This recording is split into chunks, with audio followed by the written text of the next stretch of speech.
Hello and welcome.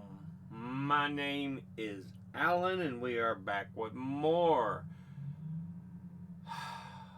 Pacific Islander American slash Asian Americans of note in history. Now, who we are covering today was the last ruling monarch of Hawaii and their only reigning queen, Queen Lilioukalani. So yeah, this information right here is from Women's History uh, Smithsonian Institute.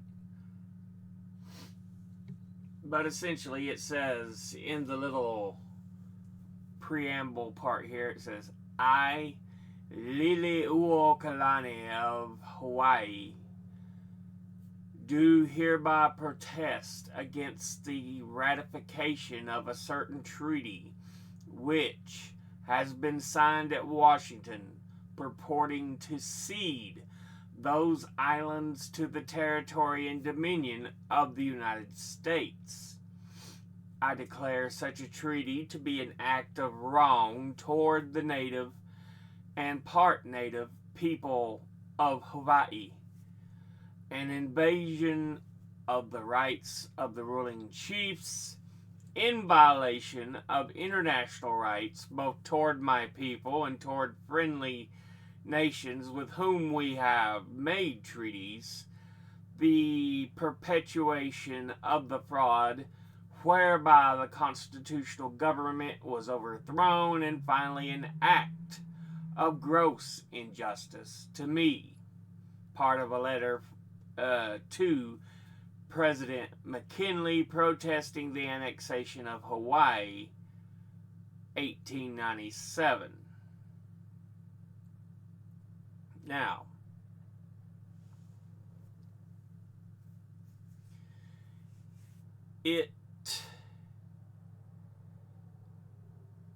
she's the last ruling monarch of Hawaii.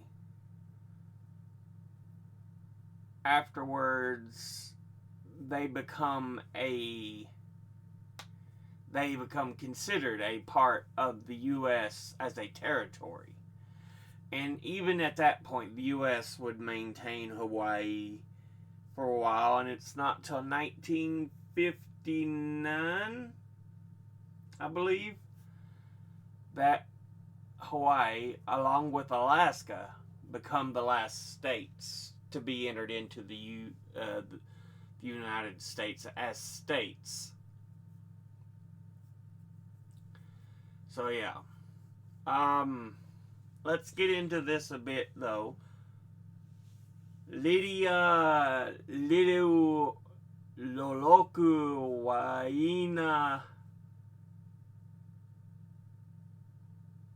Waiana Ania Kamakacha, 1838 to 1917, better known as Queen Lilioukalani, was the Hawaiian Kingdom's only reigning queen and the last monarch before the overthrow of the sovereign state. Queen Lilioukalani presided over the Hawaiian Kingdom during a time of great economic growth. By 1890, 21 international trade routes and more than 80 embassies around the world recognized the Hawaiian archipelago.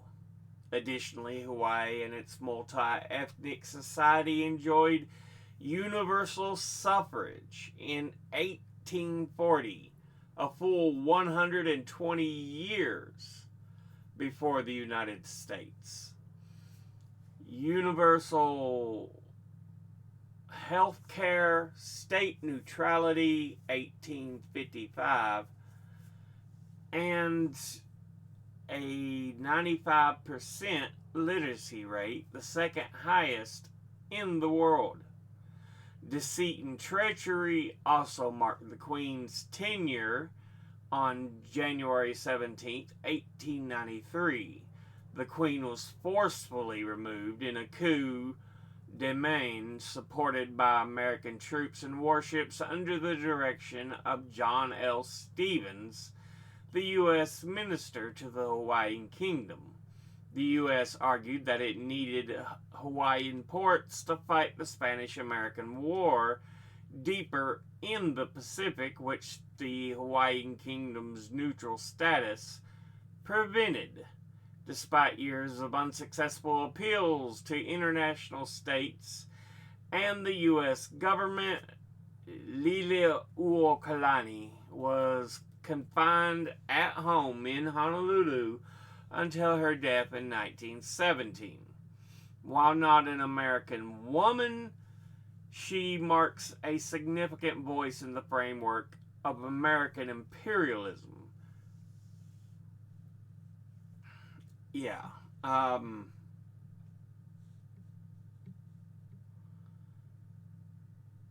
Last monarch and only queen to rule over Hawaii when it was still ruled by the native peoples.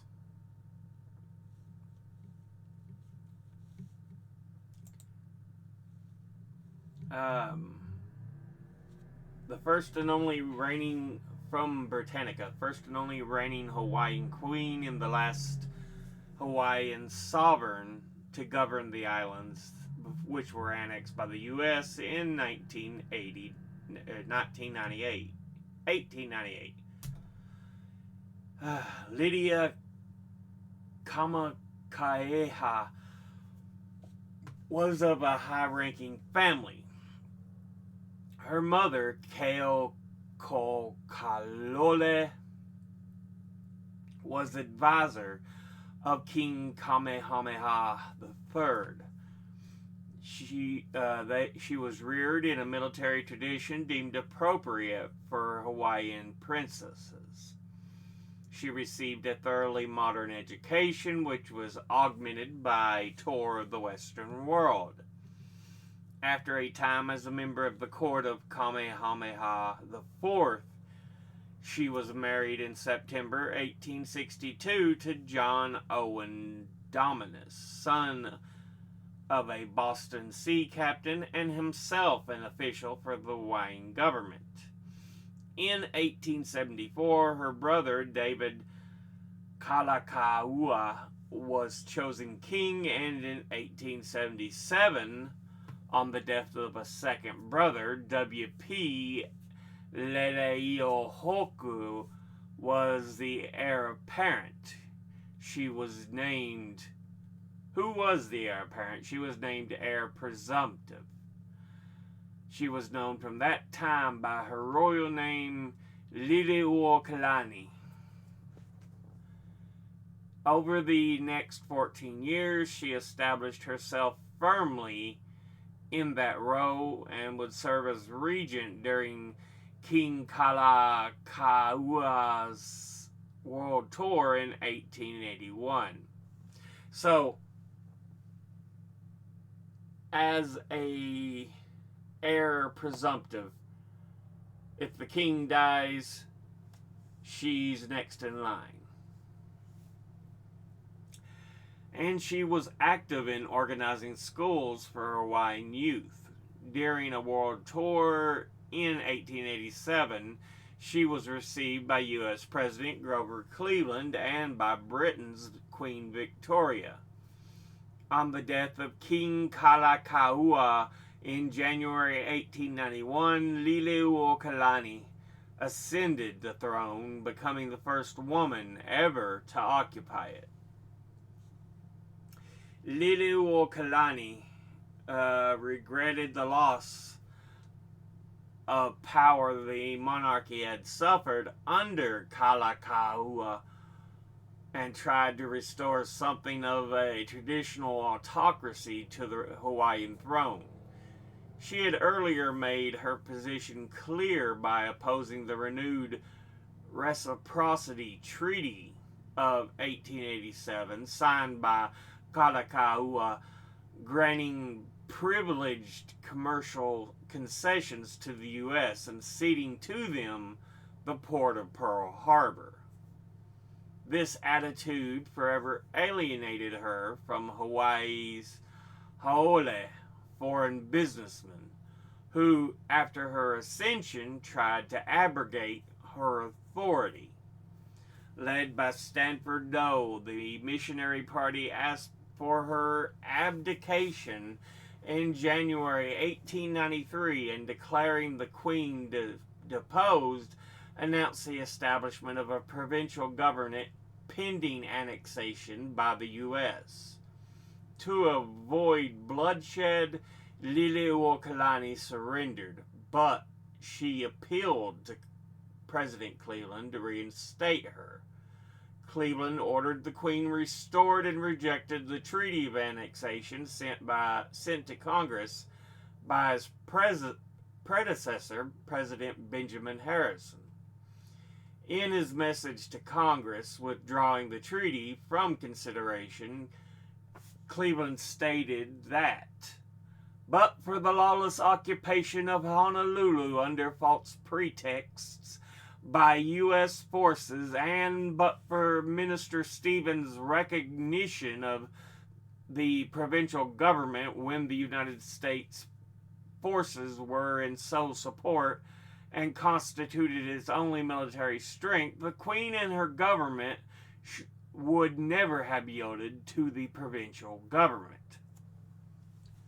Doe, however, defied the order, claiming that Cleveland did not have the authority to interfere.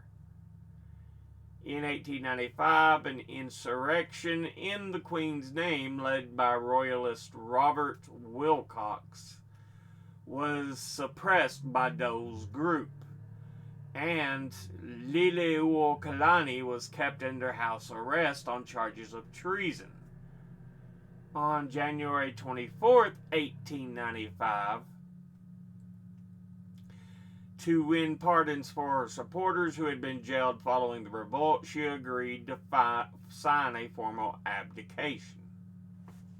As head of the Onipa'a, meaning immovable, steadfast, firm, resolute, movement whose motto was Hawaii for the Hawaiians, Lilioukalani fought bitterly against annexation of the islands by the United States. Annexation nonetheless occurred in July 1898. In that year, she published Hawaii's Story by Hawaii's Queen and composed Aloha Oe, a song ever afterward beloved in the islands. She would withdraw from public life, enjoying a government pension and the homage of islanders and visitors alike. So yeah.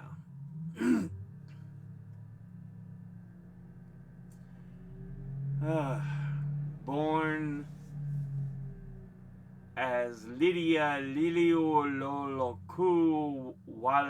Walania Kamakaeha on September the 2nd, 1838, in Honolulu, Hawaii, on the large island of Oahu.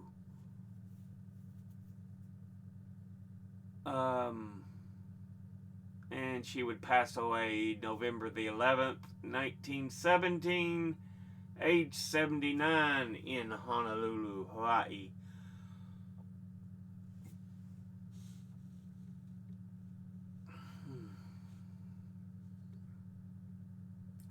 She had one spouse, John Owen Dominus.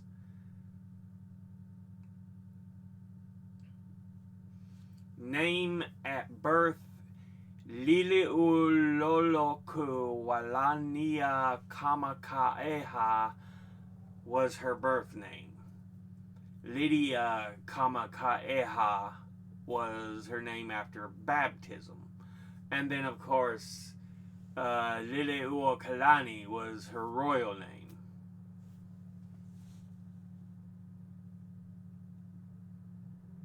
So, yeah.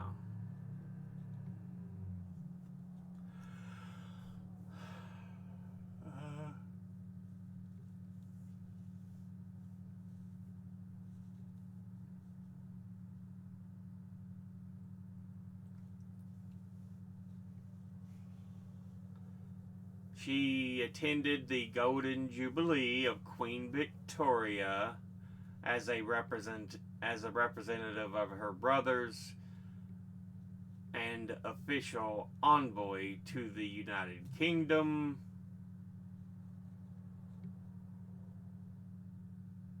That was 1877. She became the only queen in 1891.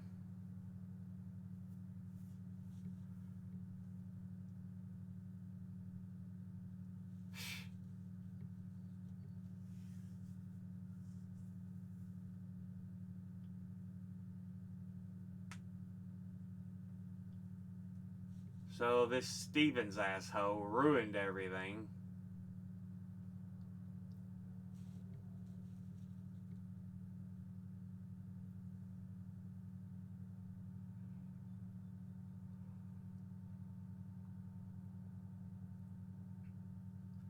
She was cute as a younger woman.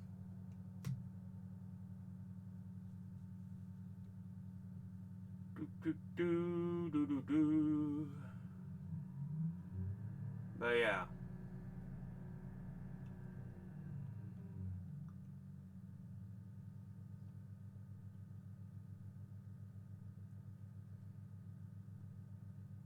Kamehameha the third is who her mother worked under, and then she was even on the court of Kamehameha the fourth.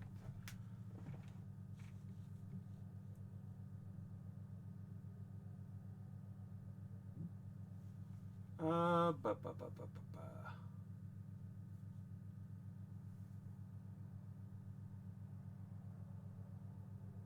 There's an image of her husband. He would become governor of Oahu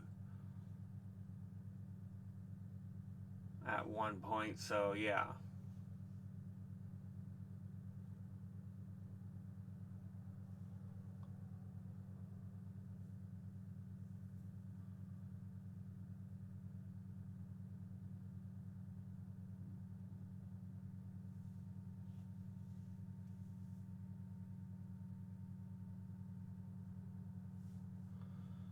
Her wedding to John was originally meant to be on her 24th birthday, but it had to be postponed because of the death of Prince Albert Kamehameha, who was the son of Kamehameha the Fourth and Queen Emma.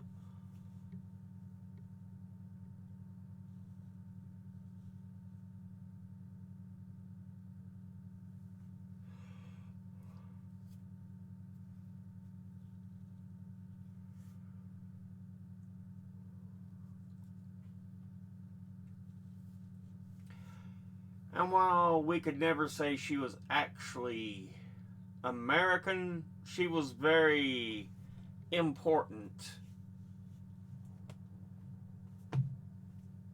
being the last queen of Hawaii before being signed over to be a part of America.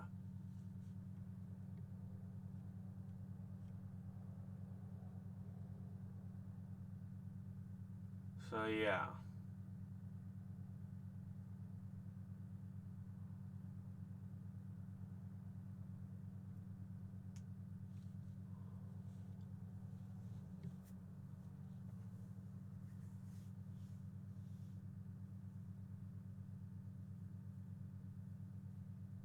Let's see. 1891 to 1893 was her reign. Right around 2 years.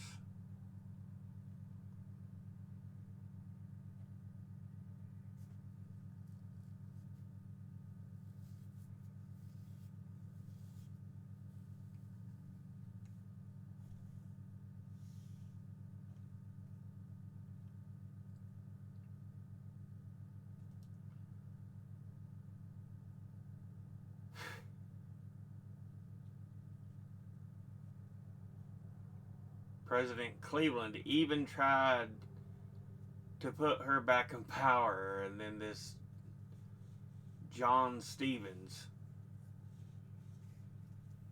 still took it upon himself to say, nope, you don't have that power, Cleveland. We have ownership of it.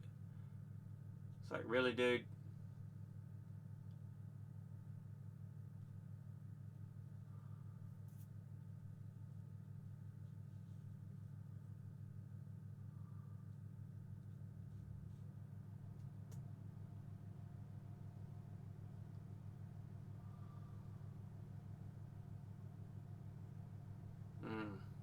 That sucks. It's just wrong. Like I said, the lands would eventually become a state. 1959.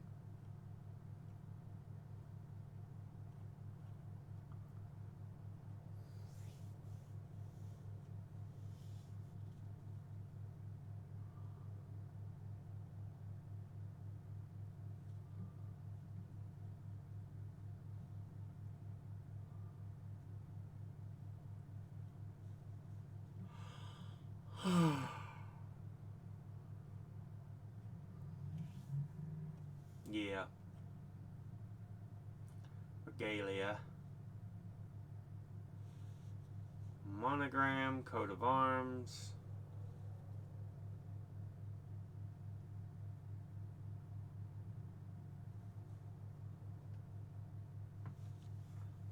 Titles and styles.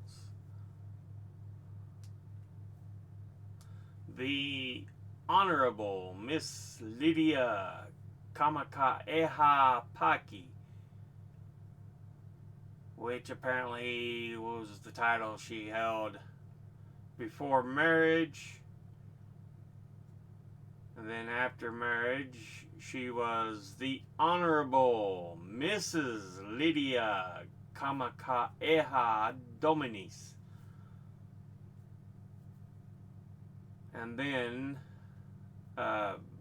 when she took her regency, well, her line in as an heir, her title became Her Royal Highness the Princess Lydia Kamakaeha Dominis.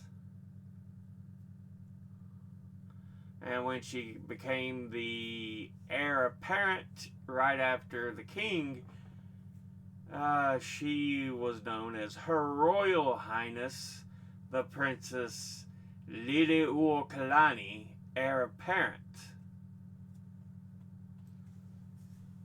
And let's see, 1881, and then again in 1890 to 1891, she was Her Royal Highness the Princess Regent.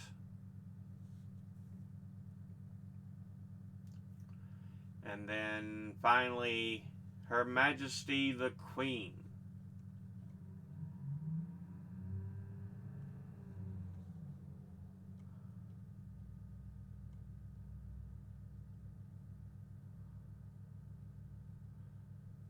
Where was the information over her regencies? Because usually that's just moments when you guide the country as a temporary head, temporary ruler.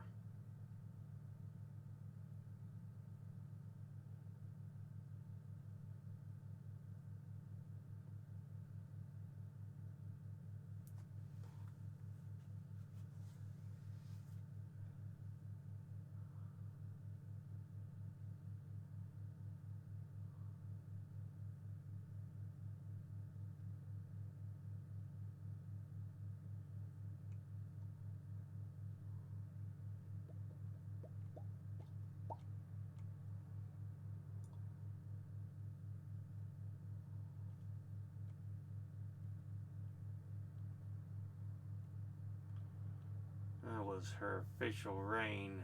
Her regency. Okay, there's second. Queen Golden Jubilee, First Regency, regent in his absence.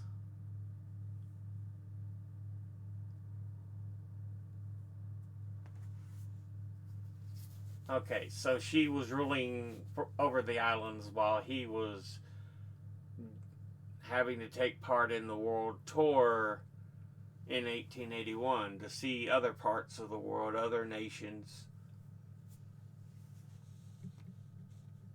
Uh, ba, ba, ba.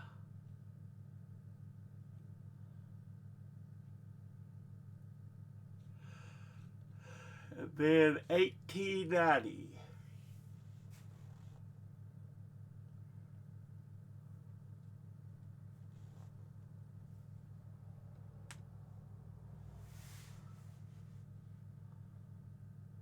Minister of Foreign Affairs John Adams Cummings reported the trip was solely for the king's health and would not extend beyond California, while local newspapers and the British Commissioner James Hay Wodehouse speculated that the king might go further east to Washington, D.C.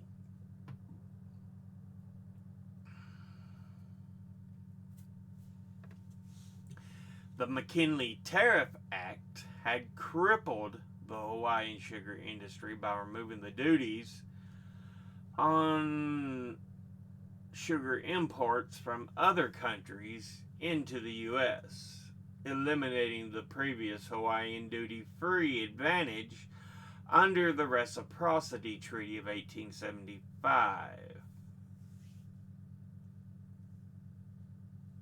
So his health had already been declining, but looks like she was running the nation while he was in the U.S.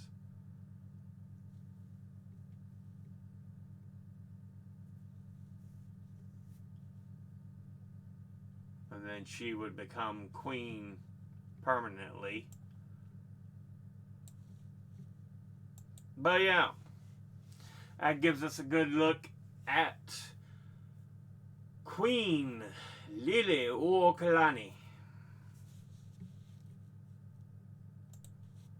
the one and only queen and final ruler of Hawaii before it was taken over unceremoniously and honestly probably quite illegitimately. But we'll go ahead and end this episode here. As always, educate thyself. Think, read, study, learn. Someone tells you something you have trouble believing, ask them to cite their sources. I'll be putting these sources in the description box below the video. Thank you all for watching.